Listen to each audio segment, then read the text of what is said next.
No vídeo de hoje, a professora Maria Cláudia responderá algumas questões dos professores sobre o planejamento.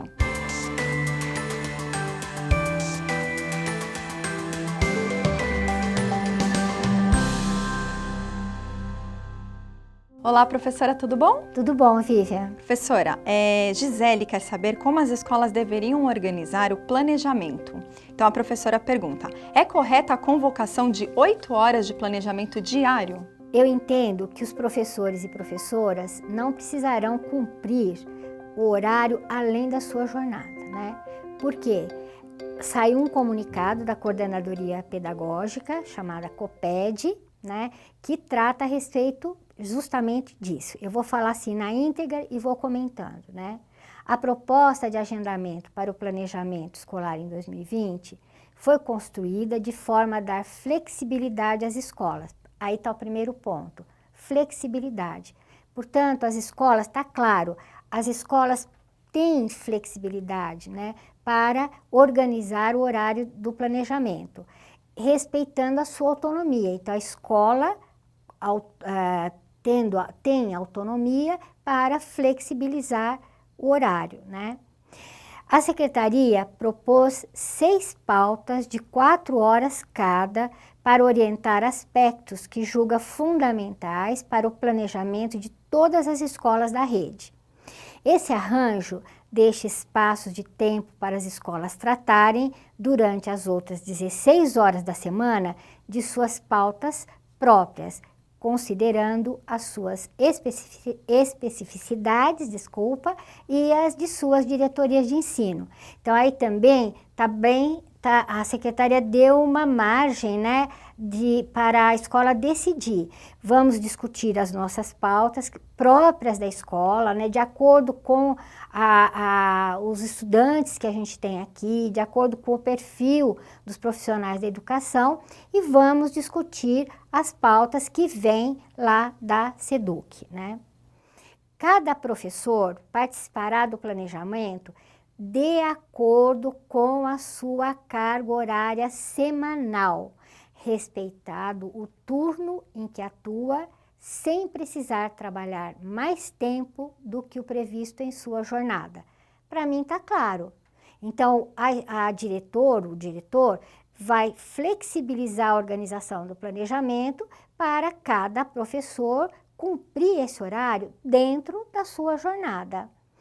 O que vamos dizer, esse comunicado passa para a gente é que a secretaria não quer problemas com isso.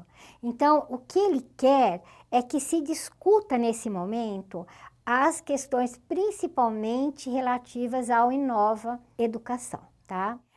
Então, cabe à equipe de gestão de cada escola organizar as próprias pautas e as pautas da SEDUC durante toda a semana, para que todos os professores participem durante toda a sua carga horária. Então, esse conflito, carga horária e carga horária do professor e a carga horária, né, do planejamento, não existe se o diretor ou a diretora organizarem a escola. Inclusive, esse comunicado é do dia 23 de janeiro, super recente, né, professora? Super recente, exatamente. Então, vamos para a próxima pergunta. É a professora Ana Betânia. Sou professora na Escola Estadual Cidade de Hiroshima, PEB 2, com jornada reduzida, 12 aulas, período da noite. Fui informada que entre 27 e 31 de janeiro terá convocação de todos os professores do estado no horário das 8 às 17 horas.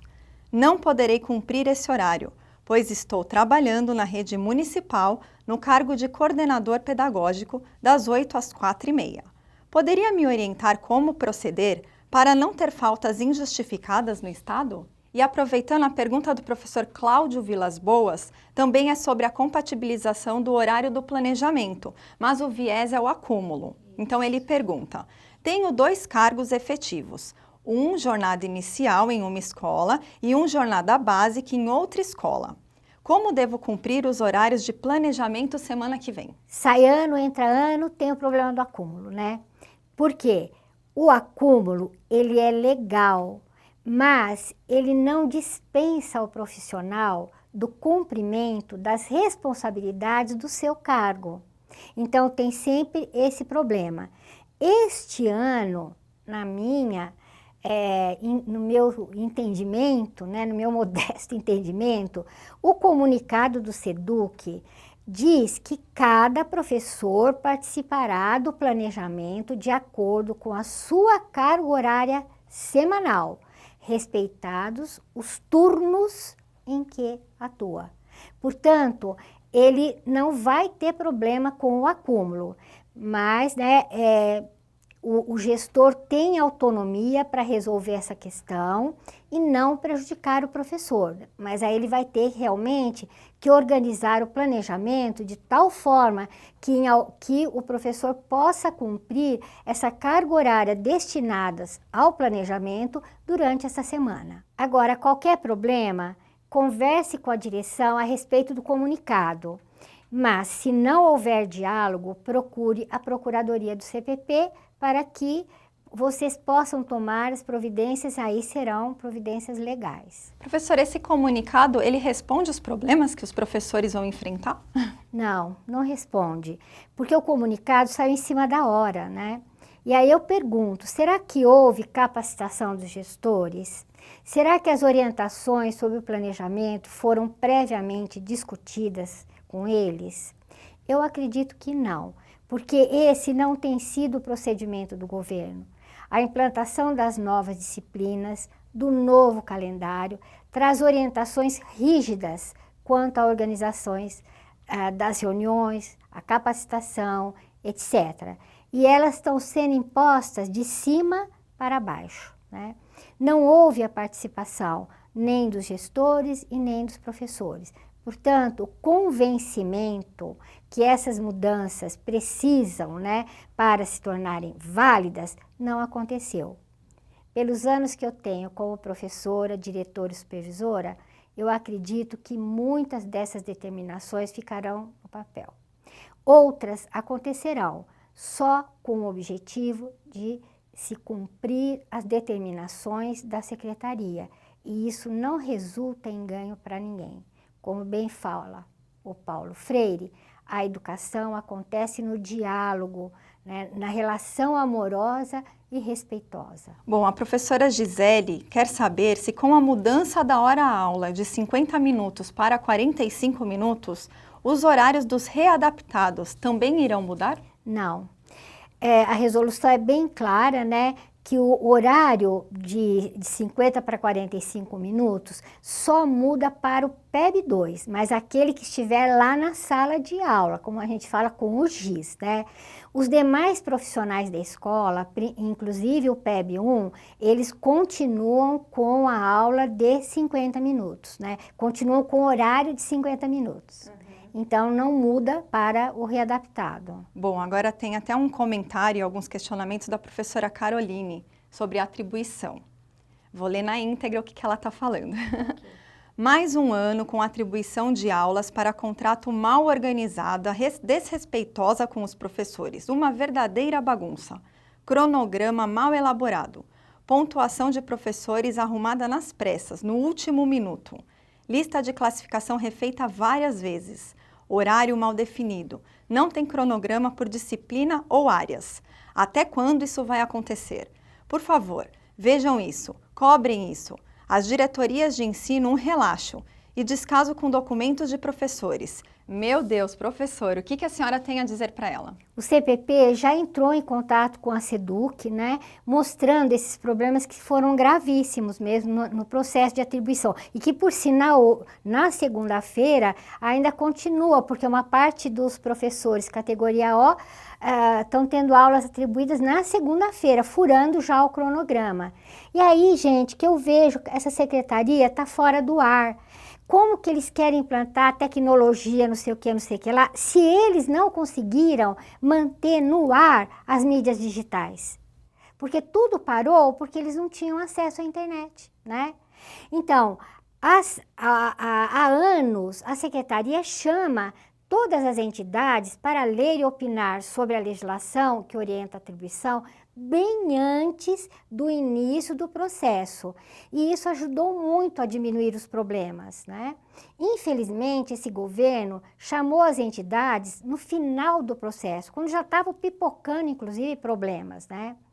O CPP participou das reuniões, fez críticas e sugeriu modificações. Algumas foram atendidas, outras não.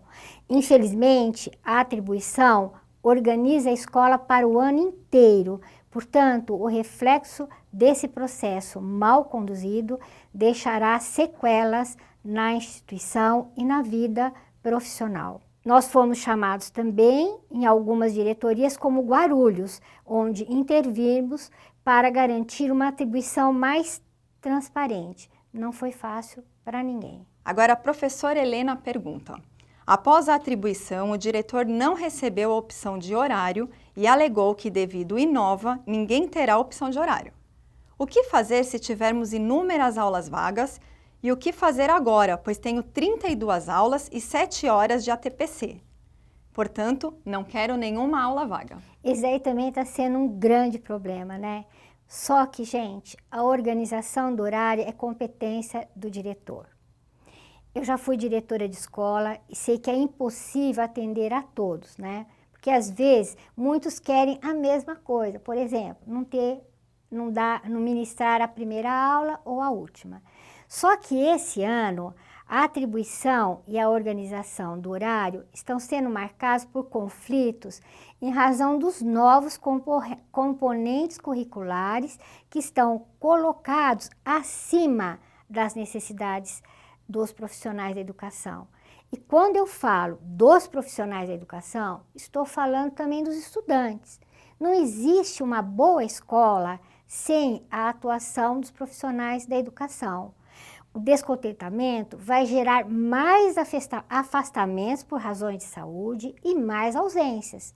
Se o diretor impingir o horário, com certeza haverá pressão por parte dos professores e professoras que se sentirem prejudicados, o que vai tornar o clima da escola muito ruim, além de dificultar a sua gestão. Mas se você se sentir prejudicada, né, procure a Procuradoria e o CPP vai também tomar providências legais. Professora, sempre houve interferência da secretaria no planejamento? Que eu me lembre, nós nunca tivemos tanta ingerência do governo em questões como a organização da escola, né? Isso aconteceu em alguns projetos que não perduraram, por sinal, como a escola padrão. Né? Então, mesmo não tendo bola de cristal, eu sei que essa imposição não funcionará. Na realidade, o planejamento desse ano é para iniciar a elaboração do Plano de Melhoria, que é o MMR. Mas a rede é muito grande e desigual. A formação, a vida profissional e pessoal dos educadores e educadoras são muito diferentes. As condições estruturais da escola, nem se fala. A secretaria não conhece essa realidade. Então, o que estamos vivendo é a implantação do novo plano de carreira. E já temos, e já deu para ver, gente, que nós vamos ter que lutar com todas as forças contra ele. Bom, e para finalizar, eu vou ler aqui uma crítica de um professor ao CPP. É o professor Michel Augusto da Rosa, que ele fez o seguinte comentário no Facebook do CPP.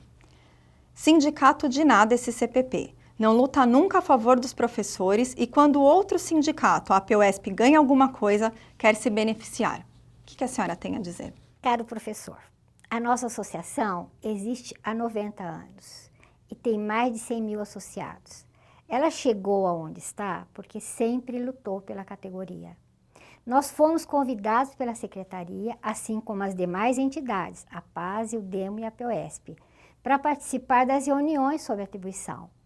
Estivemos também na COPED, somente o CPP, para discutir os problemas recorrentes da atribuição. Nas diferentes ocasiões, levamos críticas e sugestões com o objetivo de garantir um processo tranquilo. Algumas foram aceitas, outras não. Talvez o nosso erro tenha sido não divulgar em alto e bom som o que estávamos fazendo e quais as nossas reivindicações. Acredito que estamos vivendo esse triste momento na educação pública nacional e estadual justamente por causa do sectarismo, das falsas acusações e manifestações que nada acrescentam à nossa luta. Professor Michel, acusar indevidamente não fortalece o processo democrático e nem a luta da categoria. E mais, discursos separatistas de ódio não agregam, não contribuem em nada para somar forças em prol da educação pública. Isso mesmo, educação pública. Não se esqueça de que todas as entidades brigam pelos profissionais da educação, porque nós, unidos, somos a força motriz para que um dia todos e todas as estudantes tenham a educação pública de qualidade social que merecem.